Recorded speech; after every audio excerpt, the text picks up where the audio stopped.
नमस्कार दोस्तों, electron work research foundation में आपका फिर से स्वागत है।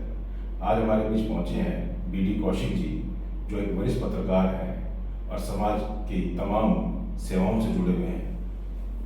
नमस्कार बीडी जी। नमस्कार। बीडी कौशिक जी के बारे में जैसा हमने सुना है कि वो एक बहुत ही विद्वता के साथ समाज की जो तमाम तरह की जो समस्याएं हैं उनको जन जन तक पहुंचाने का काम करते हैं, क्या सही है? देखिए, पत्रकार का कहते हैं कि पत्रकार की परिभाषा क्या है। जी, पत्रकार की परिभाषा ये है कि वो जो देखता है वो लिखता है। बहुत बढ़िया। समाज में बुराइयां हैं तो बुराइयां लिखेगा, और समाज अगर अच्छाई की तरफ अग्रसर है, उसमें कुछ अच्छी बातें हो रही हैं तो वो भी लिखता है।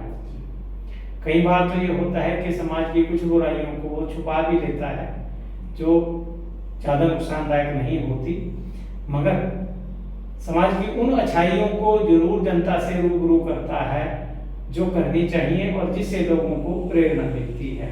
मेरा कहना तो ये है। जैसे कि आपने शुरुआत के पहले प्रश्न में ही विद्वता का एक आपने जायका महसूस किया। बीडी कौशिक ने बहुत ही सारगर्भित शब्दों में हमें पत्रकारिता की परिभाषा बताई। ये एक सधे हुए विद्वान की परिभाषा ही नहीं, अपितु उसकी विद्वता भी है, ऐसा मैं मानता हूँ। बीडी जी, बहुत शॉर्ट नेम आता है बीडी जी, तो बीडी कौशिक जी कहना जाए तो ज़्यादा ठीक रहेगा, क्योंकि उम्र के हिसाब से आदमी का नाम प्रोनाउंसिएशन बहुत इंपॉर्टेंट रहती है। बीडी कौशिक जी से मैं ये जानना चाहूँगा कि आपने तमाम तरह के विषयों के ऊपर लोगों को सचेत करने का प्रयास किया, और कौन कौन से विषय रहे जिन पर आपने लोगों को अपनी लेखनी के माध्यम से या अपने बोली के माध्यम से लोगों को सचेत किया है? देखिए धामा जी, क्या है कि मैं जो हूँ, मैं एक किसान परिवार से हूँ, और आपको जान के अच्छा लगेगा कि जो मेरे पिताजी थे वो आज़ाद हिंद के सेनानी थे। अच्छा, क्या बात है। अब मेरे को जो उनकी गोद में मैं खेला हूँ और वहाँ से जो प्रेरणा मिली है, वो कठिन प्रयास किया करते थे, बहुत मेहनत किया करते थे, और उनका जीवन एक फौजी होने के नाते बड़ा अनुशासित था। तो हमारी जो शुरुआत हुआ करती थी कि 5 बजे उठना, हमारे खेत में जाना, वर्जिश करना, दौड़ लगाना, ये एक हमारे जो जीवनचर्या थी उसका एक अंग था। और उनसे ही प्रेरणा पाके जो मैंने क्या है, जैसे हमारे किसानों की समस्याएं हैं, समाज में जैसे कुरीतियां होती हैं, अंधविश्वास होता है, उन पे कुठाराघात करना, उनके खिलाफ आवाज उठाना। मुख्य रूप से मैंने जो है, एक तो जैसे मेरा पशुओं के, पंछियों के प्रति शुरू से ही प्रेम रहा है। मैं अगर कोई किसी पंछी को कष्ट पहुंचाता था, मैं उसको रोका करता था। दूसरा ये है कि पेड़ों से मेरा उतना ही लगाव था जितना अपने परिवार के सदस्यों से। अब तो इसको पर्यावरण का नाम दे दिया गया है, मगर उस वक्त तो जो हम प्रकृति है, हमारी प्रकृति की रक्षा करो। और मैं ये मान लो 4थी क्लास से ही पेड़ लगाने का, ये मैं हमारे जो अध्यापक थे उनको कहा करता था कि सर अब बरसात का मौसम है तो अब हमें पेड़ लगाने चाहिए। क्या बात है। वो मान के वो पेड़ लगाया करते थे।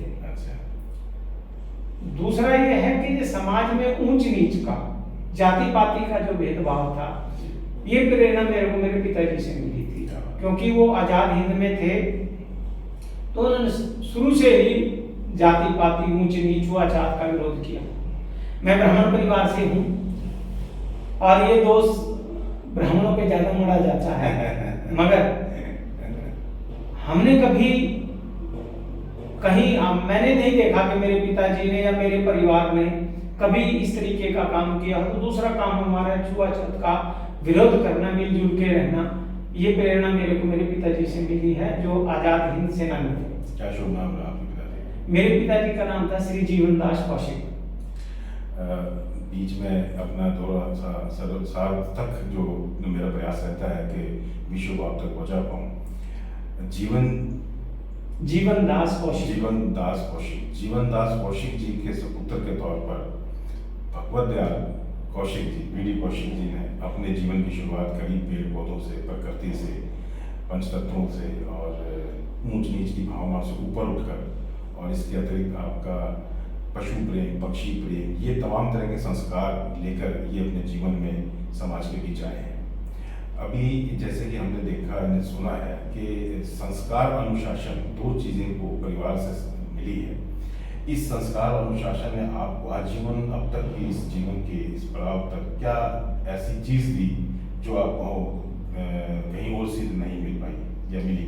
देखो क्या है कि जब अगर आप अपना अनुशासित और कठिन जीवन शुरू से ही शुरू कर लेते हैं, बचपन से ही, तो आप कैसी भी कठिन परिस्थितियां आपके सामने आ जाएं तो उससे हार नहीं मानते। आप एक जीवट कोशिश करते हो कि उससे आप जितना उनसे समस्याओं से लड़के उनका समाधान करके ही रहते थे। हमारी आप जाओगे हमारी पढ़ाई कैसे हुई, 5th क्लास तक यानी 5वीं कक्षा तक हम गांव के स्कूल में जाया करते थे। 5 से और 10वीं कक्षा तक हमारे पास एक कस्बा था, लगभग हमारे यहाँ से 5 किलोमीटर, हम हर रोज 5 किलोमीटर पैदल जाया करते थे 10वीं तक। और हमारे पास ऐसी कोई सुविधाएं भी नहीं होती थी, मूलभूत सुविधाओं का बहुत अभाव था उस समय में हमारा क्या सभी को लगभग। तो वहाँ 10वीं तक वहाँ किया, और वहाँ भी ये मानो कि इन चीज़ों में मैं हमेशा आगे रहा, और जो कि हमारे प्राध्यापक होते थे या वो हमेशा मेरे को अप्रिशिएट करते थे। फिर उसके बाद हमारी वहाँ से हम कुरुक्षेत्र यूनिवर्सिटी की तरफ हमारा रुख हुआ। वहाँ से हम एजुकेशन जो मैंने ली है, तो वो मेरा जो था प्री यूनिवर्सिटी में लास्ट बैच था। अच्छा, हिस्टोरिकल? हाँ, हिस्टोरिकल। क्या बात है। मेरा जो बैच था वो लास्ट बैच था प्री यूनिवर्सिटी का। उसके बाद लोगों ने जो है अपना जैसे 10+2 का उसके बाद आ गया था, उसके बाद शुरुआत हुई थी। मगर वहाँ कुरुक्षेत्र में भी हमारा ये रहा कि गांव से हम जाया करते थे बस में। एक तपस्या थी कि सुबह 5 बजे उठना, नहाना धोना तैयार होना, और फिर कुरुक्षेत्र यूनिवर्सिटी हमारे से लगभग 35 से 40 किलोमीटर पड़ती है, बस से रोज सफर करना, रोज जाना और रोज आना, 70 किलोमीटर आना जाना। हाँ, और वो भी कोई साधन नहीं, सरकारी बस में लटक के हम जाया करते थे। मगर हमारे चेहरे पे कभी शिकन नहीं होती थी, कभी ये नहीं होता था कि हमारे पास ये सुविधा नहीं है, इस चीज का अभाव है, नहीं, हम खुश रहा करते थे, मस्त हुआ करते थे उस टाइम पे। बीडी कौशिक जी ने जैसे कि बताया कि सुविधाओं के अभाव के बावजूद भी इन्होंने अपनी शिक्षा दीक्षा ग्रहण करी, कुरुक्षेत्र यूनिवर्सिटी के अंदर पढ़े, और प्रैप जो कि उस समय का एक एजुकेशन का सिस्टम हुआ करता था, उनका ये लास्ट बैच के रूप में जाने जाते थे, हिस्टोरिकल हो गए। तो बड़ा ऐतिहासिक सा परिचय है एजुकेशन के पॉइंट ऑफ व्यू से। इसके बाद आपका जो सफर रहा वो किन क्षेत्रों में रहा, किन क्षेत्रों को आपने अपनी दिशा माना और किन क्षेत्रों में आपने दिशा दी? दो ही चीज होती है, दिशा दे रहा होता है, दिशा ले रहा होता है। मैं एक्चुअली में जो था, मैं शिक्षा के क्षेत्र में जाना चाहता था, लेक्चरर बनना चाहता था, और मेरे कई साथी आज भी पढ़ा रहे हैं, कुछ भी टीचर हैं, कुछ लेक्चरर हैं, मगर मैं इतना सौभाग्यशाली नहीं था। घर की कुछ समस्याओं के कारण मेरे को फरीदाबाद आना पड़ा, और फरीदाबाद में मैंने मार्केटिंग शुरू की। वैसे मैं MA पॉलिटिकल साइंस हूँ जी, और फिर मैंने 92 में जर्नलिज्म का PG डिप्लोमा भी किया है। 92 में मास कम्युनिकेशन किया है बीडी कौशिक जी ने। हमारे टाइम में मास कम्युनिकेशन वर्ड नहीं होता। हाँ, आज के परिप्रेक्ष्य में देखा PG डिप्लोमा में जर्नलिज्म, मैंने PG डिप्लोमा किया था उस टाइम, देन उसके बाद मास कॉम किया जी, और उसके बाद MPhil किया मास कॉम में। तो फिर मैं यहाँ पे मेरे को आके मजबूरी में एक प्राइवेट संस्थान में नौकरी करनी पड़ी मार्केटिंग की। तो उसके साथ ही पत्रकारिता साथ साथ चलती रही।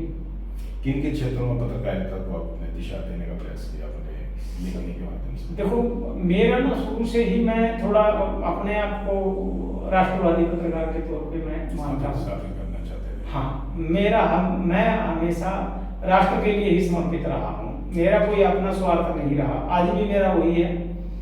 तो मैं राष्ट्र के प्रति ही, चाहे कांग्रेस का राज रहा हो, बीजेपी का भी राज है, मैं सबको मोड़ने की कोशिश करता रहता हूँ। देखिए, राष्ट्रवाद इनके पिता से, जीवन जी से इनको प्रेरणा के तौर पर, संस्कारों के तौर पर मिला। इस राष्ट्रवाद को इन्होंने तकरीबन, आज कितने साल की उम्र हो गई है? मेरी 54। लगते नहीं है 54 साल की उम्र नहीं लगती, लेकिन 54 साल नहीं तो 4 साल के बाद आदमी अपनी समझ पैदा कर लेता है अच्छी बुरी की, छोटी मोटी की। तो तकरीबन 50 साल से राष्ट्रवाद के इस सिद्धांत को लेकर वीडी कौशिक जी चल रहे हैं, और इसमें इन्होंने मार्केटिंग, चूंकि इनका रोजी रोटी का जरिया था, उसके बाद भी इसको नहीं छोड़ा। अमूमन राष्ट्रवाद को लेकर बहुत सी चीज़ें रहती हैं चर्चा में।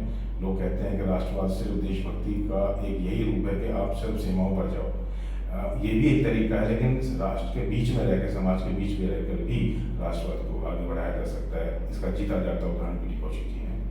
वीडी कौशिक जी, आपने राष्ट्रवाद को पहली सी प्रेरणा के तौर पर आपके परिवार से आपको प्रकृति का प्रेम मिला, और इसके बाद आपने शिक्षा दीक्षा भी पॉलिटिकल साइंस में की जी, और मार्केटिंग भी आपने करी। तो ये तमाम तरह के जो क्षेत्र रहे, इसके बाद कोई ऐसा क्षेत्र रहा है जिसमें आपको बड़ा मन से काम करने का मौका मिला? देखिए, मैंने कभी भी पत्रकारिता को अपनी आजीविका नहीं बनाया। क्या पत्रकारिता आजीविका नहीं बनाया? बड़ी बात है। मेरा एक पैशन था, मेरा ध्येय था पत्रकारिता करना, और वो भी राष्ट्रवादी पत्रकारिता करना, अपनी बात लोगों तक पहुंचाना। उस वक्त जब लोग राष्ट्रवाद के बारे में, अपनी धरती के बारे में लिखने में थोड़े हिचकिचाया करते थे, ये उनको ये कह दिया जाता था कि ये थोड़े पुराने विचारों के लोग हैं, अपनी संस्कृति के प्रति अगर लिखते थे। आज भी रहता है जब मैं पत्रकारिता को देने लोग कहते हैं कि बोलने की आजादी है, ऐसा कुछ नहीं, बोलने की आजादी है पत्रकारिता में, बात बिल्कुल होनी चाहिए ये आप, मगर अगर आप नंगेपन को, वल्गैरिटी को, अश्लीलता को, जो समाज को जो दूषित करे, ठीक है ना, राष्ट्र के प्रति, हमारे राष्ट्र के प्रति अपमान करना, दुर्वचन कहना, सेना के प्रति गलत बोलना, अगर इनको आप अपनी शैली के साथ अगर ये कहो कि जी ये तो बोलने की आजादी है, बोलने की स्वतंत्रता है, तो मैं ये कहूँगा ये गलत है। ये बड़ी अच्छी बात कही है वीडी कौशिक जी ने कि भाई जो पत्रकारिता के नाम पर जो जाने अनजाने में कुछ लोग ऐसा गलती से कर बैठते हैं और उनसे ये गलती हो जाती है, उसको एहसास करना चाहिए कि वो पत्रकारिता नहीं है, थोड़ा सा उसको ज़रा ध्यान रखने का प्रयास करने का इनका एक जन संदेश है। बड़ा गहरा विषय है, इस पर ज़्यादा गहराई में ना जाते हैं, इसको समझने भाव से, इसके भाव को समझने की राष्ट्रीयता के लिए, देशभक्ति के लिए पत्रकारिता एक माध्यम है, बिल्कुल, और इस माध्यम को इन्होंने बड़े साहित्य के साथ और संजीदगी के साथ लेकर समाज के बीच इन्होंने प्रयास किया है। आज मेरे बच्चे हैं, अच्छा, हम अपने घर में, हमारा एक ना हरियाणवी विधा है, कल्चर है हमारा, हम कहते हैं कि जय राम जी की या राम राम। ये आज मेरे बच्चे, चाहे मेरी बेटी है वो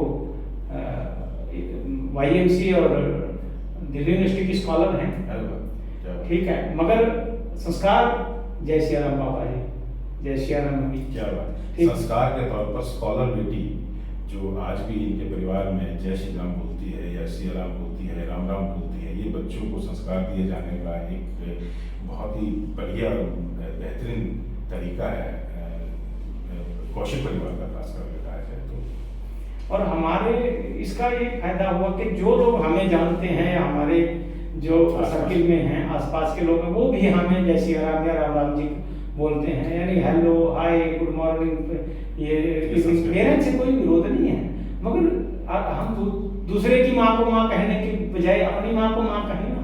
हमारी संस्कृति को अगर को इज्जत दें, हम अपनी भाषा को इज्जत दें, तो कितनी बड़ी बात है। ऐसा नहीं कि हम इंग्लिश नहीं बोल पाते, या मेरा परिवार में कोई, मेरे पिताजी भी फराटेदार इंग्लिश बोला करते थे आजादी हिंद के दिमाग के, मगर हम महत्व किसको देते थे? हिंदी को, अपनी हरियाणवी को। आज भी हम अपने घर में हरियाणवी भाषा जो हमारी है, हम उसको महत्व देते हैं। सुना बेटी सेकंड लेफ्टिनेंट लगने जा रही है। हाँ, उसने SSB किया है, देखो मेडिकल रहता है उसका, तो हो जाए तो, वरना तो देखिए बड़ी बात है समाज में हम अपने बेटों को कहते हैं कि वो देश के प्रति अपना राष्ट्रवाद को निभाते हुए देश की सेनाओं में अपनी सेवाएं दी, लेकिन एक चीज़ और देखने को आई है वीडी कौशिक परिवार में कि उन्होंने अपनी बेटी को समाज की और राष्ट्र की सेवा में भेजा। ये बहुत बड़ी बात है उन बेटियों के लिए, उन लड़कियों के लिए, उन महिलाओं के लिए, उन कन्याओं के लिए जो इस प्रकार का प्रयास कर रही है। उसको जब NCC की यूनिफॉर्म पहन के खड़ी होती थी, जब वो ग्रेजुएशन कर रही थी, तो कहती पापा मेरे को यूनिफॉर्म चाहिए, ये यूनिफॉर्म चाहिए। मैं चाहती हूँ। फिर वो जैसे उसको ट्रेनिंग के लिए ये क्या करते हैं कि 3 कैंप लगते हैं अलग अलग और उनको बाहर भेजा जाता है। तो वो वहाँ जाती थी तो यूनिफॉर्म पहन के वो ना बड़ा अपने को बहुत प्राउडली फील करती थी। तो लड़कियां मोस्टली जो जब वो उनको हथियार चलाने की शिक्षा देते हैं वहाँ पे तो उसको गर्मी वो कहती थी पापा ऊपर 48 डिग्री का टेम्परेचर होता था, हमारे हाथ में जो LNG होती थी तो उससे जब फायरिंग करती थी तो मेरे को बहुत अच्छा लगता था। तो वो बच्चे जो हैं बेटियां किसी भी सूरत में कम नहीं है, इस बात का विषय। हाँ, ये बिल्कुल मैंने अपनी बेटियों में और बेटे ऐसा नहीं कि संस्कार नहीं, संस्कारित बेटियां हैं मेरी। बेटे तो है ही हैं, संस्कारित बेटियां भी हैं हमारी। मगर उसके साथ साथ वो एक जो प्राउडी एक फील होता है ना अपने बच्चे के प्रति, गर्व का एहसास होता है। और वो MSc की है उसने एनवायरमेंट साइंस से, क्या बात है। और उसके साथ वो एनवायरमेंट की एक्टिविस्ट भी है, एनवायरमेंट पे काम करती है। यहाँ फरीदाबाद में उसने वाटर अरेंजमेंट और सीवर ट्रीटमेंट पे जो है प्रोजेक्ट चलाया है, उस पर काम किया है। अब वो ऐसा नहीं कि नहीं भाई वो एक उसके लिए वो मेरे साथ जैसे मैं पेड़ लगाता हूँ या दूसरे काम करता हूँ, या जैसे एक हम गौ सेवा करते हैं जो हमारा है मेन ध्येय है लोगों की सेवा करना। कोई बीमार गौ है उसको हॉस्पिटल पहुँचाना। और गौ सेवा से भी जुड़ा हुआ परिवार है बीडी कौशिक जी का।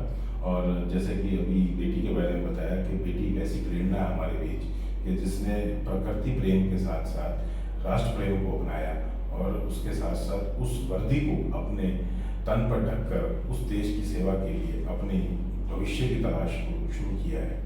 बिल्कुल, इसके लिए मैं इलेक्ट्रॉनिक की तरफ से अपनी शुभकामनाएं देता हूँ बेटी को।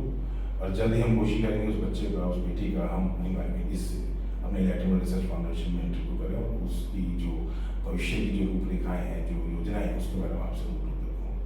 हमने उसको कहा है कि भाई बेटे आप मान लो इंजीनियरिंग कर लो, कुछ और कर लो, एनवायरमेंट साइंसेस में बहुत कुछ है। कह पापा फर्स्ट जो है मेरी प्रायोरिटी है वो मेरी सेना रहेगी, और वहाँ नहीं पूछो तो फिर देखते हैं क्या होता है आगे। वो वैसे कोशिश है। तीसरी चौथी पीढ़ी तक हम तमाम तरह के परिवारों में देखते रहे हैं कि पुत्र को, बेटे को हम अमूमन देखते हैं। तीसरी पीढ़ी में राष्ट्रवाद, वो भी बेटी के मन की संस्कारों की जो एक तरीके से एनवायरनमेंट की जो परिणाम के रूप में हम देख पा रहे हैं, वो हमारे लिए बड़ा प्रेरणा का स्रोत है हमारे नौजवान युवा युवतियों के लिए कि दादा ने देश की सेवा करी, पिता भी देश की सेवा में पत्रकारिता के और गौ और राष्ट्र सेवा के तौर पर अपनी सेवाएं दे रहे हैं। और साथ ही तीसरी पीढ़ी में बेटी ने भी अपना जो संस्कार की जो ये पीढ़ी दर पीढ़ी चले आ रही जो परिकल्पना है, इसको छोड़ा नहीं और इसमें राष्ट्र को आगे समर्पित होते हुए अपना भविष्य तलाशा है। इसमें मैं आपको आपके पिता होने के लिए मैं आपको इसका साधुवाद देता हूँ कि आपने एक ऐसे बच्चे को तैयार किया है समाज के लिए जो राष्ट्र की सेवाओं में अपने आप को समर्पित मानता है। जी, आप भी भविष्य की क्या योजना है और पर्यावरण जैसे विषय पर हम जैसे चर्चा कर रहे हैं, तो पर्यावरण को लेकर हमारा आपका क्या मानना है? देखिए ऐसा है, हम जो मेन अभी जो हमारा मेन टारगेट है वो है पेड़ लगाना। ज्यादा अगर आप पेड़ लगा देते हो, सिर्फ और सिर्फ आप पेड़ लगा देते हो, बढ़िया उनको पाल के बड़ा कर देते हो, तो पर्यावरण अपने आप ही सुधर जाएगा। पॉलीथीन है, पॉलीथीन पे सिर्फ दिखावा के लिए नहीं कि पॉलीथीन पे रोक लगा दो, पॉलीथीन पे रोक लगनी ही चाहिए। हर तरीके की पॉलीथीन पे रोक लगनी चाहिए। हम क्या हम पुराने जैसी जिंदगी नहीं जी सकते, हम कपड़े का थैला बना सकते हैं। कोई जरूरी है कि पॉलीथीन में हमें एक सिर्फ ये है कि बचने के लिए कि थोड़ी असुविधा ना हो, उस असुविधा से बचने के लिए कि नहीं थैला नहीं ले जाना, वहीं से पॉलीथीन में डलवा लेंगे। तो पॉलीथीन बंद करें। दूसरा, पेड़ लगाएं जितने लग सके। और क्योंकि पेड़ जब हरे भरे होंगे, फलदार पेड़ लगेंगे तो वर्षा अपने आप ही होगी। वर्षा होगी तो ये सारी चीजें जो है ठीक होगी। दूसरा मेरा है जो निवेदन है लोगों से और भाइयों से भी कि अपने आसपास जो भी जीव है, कुत्ता है, बिल्ली है, पंछी है, कोई भी है, उसकी ऐसी सेवा करो कि जब वो भी आपके परिवार का मेंबर है। ये भावना आपके पास। एक हमारे यहाँ एक कहावत है, रामायण में एक चौपाई है हमारे यहाँ, लोग समझते नहीं उसका, वो है सिया राम मैं सब जग जानी, करहु प्रणाम जोर जुग पानी। कि इस संसार में चींटी से लेके हाथी तक, और इस जो दुनिया है इसका जर्रा जर्रा भगवान सीताराम का रूप है। इसलिए हमें उनको देखते ही सबको हाथ जोड़ के जोरी जुग पानी में दोनों हाथों से जोड़ कर उनको प्रणाम करना चाहिए। यही हमारा ध्येय है आगे बढ़ने का, कि प्रकृति से प्रेम हो, शिक्षा से प्रेम हो, अशिक्षा के लिए को हटाने के लिए हम काम करें, कुरीतियों को हटाएं हम। सबसे बड़ी बात है हमारे समाज में जैसे आज भी दहेज प्रथा जैसी ना भयंकर कुरीति है, तो वो कुरीतियां हटें। समाज की कुरीतियों के प्रति आवाज उठाया जाए और इसके साथ साथ प्रकृति से प्रेम किया जाए, पशु पक्षियों को अपने परिवार का हिस्सा माना जाए, और जहाँ कहीं भी आपको ऐसी दयनीय स्थिति में कोई पशु पक्षी जीव जंतु मिलता है उसकी सेवा कर कर अपना मानव धर्म जो है उसको निभाया जाए। बेटियों को शिक्षित किया जाए, बेटों को संस्कारित किया जाए, ये बीडी कौशिक जी के परिवार का आज का जन संदेश है। मैं बीडी कौशिक जी से आज इन्हीं शुभकामनाओं के साथ ये इलेक्ट्रॉन वर्ल्ड के लिए आपका क्या कहना है? इलेक्ट्रॉन वर्ल्ड रिसर्च फाउंडेशन ये प्रयास कर रहा है इस मंच के माध्यम से आपका। हाँ, मैं कहना चाहूँगा इलेक्ट्रॉन वर्ल्ड जो आपका है ये रिसर्च जो फाउंडेशन है आपका, ये एक बहुत अच्छा काम कर रहा है। ये भी समाज के हमारे जैसे लोगों को जो अपनी बात कहना चाहते हैं मगर उनको प्लेटफॉर्म नहीं मिलता, ऐसे ही लोगों को आगे ला रहा है। ये बहुत अच्छी बात है, और ऐसा नहीं कि इसमें प्रेरणा नहीं मिलती, बेशक इससे प्रेरणा मिलती है और मिलेगी। और आपके इसके जो आप ये प्रयास कर रहे हैं इसके लिए मैं आपको साधुवाद देता हूँ, और मेरी शुभकामनाएं आपके साथ हैं कि आप अपनी यात्रा पर काफ़ी आगे तक ऐसे ही जाओ। जय श्री राम।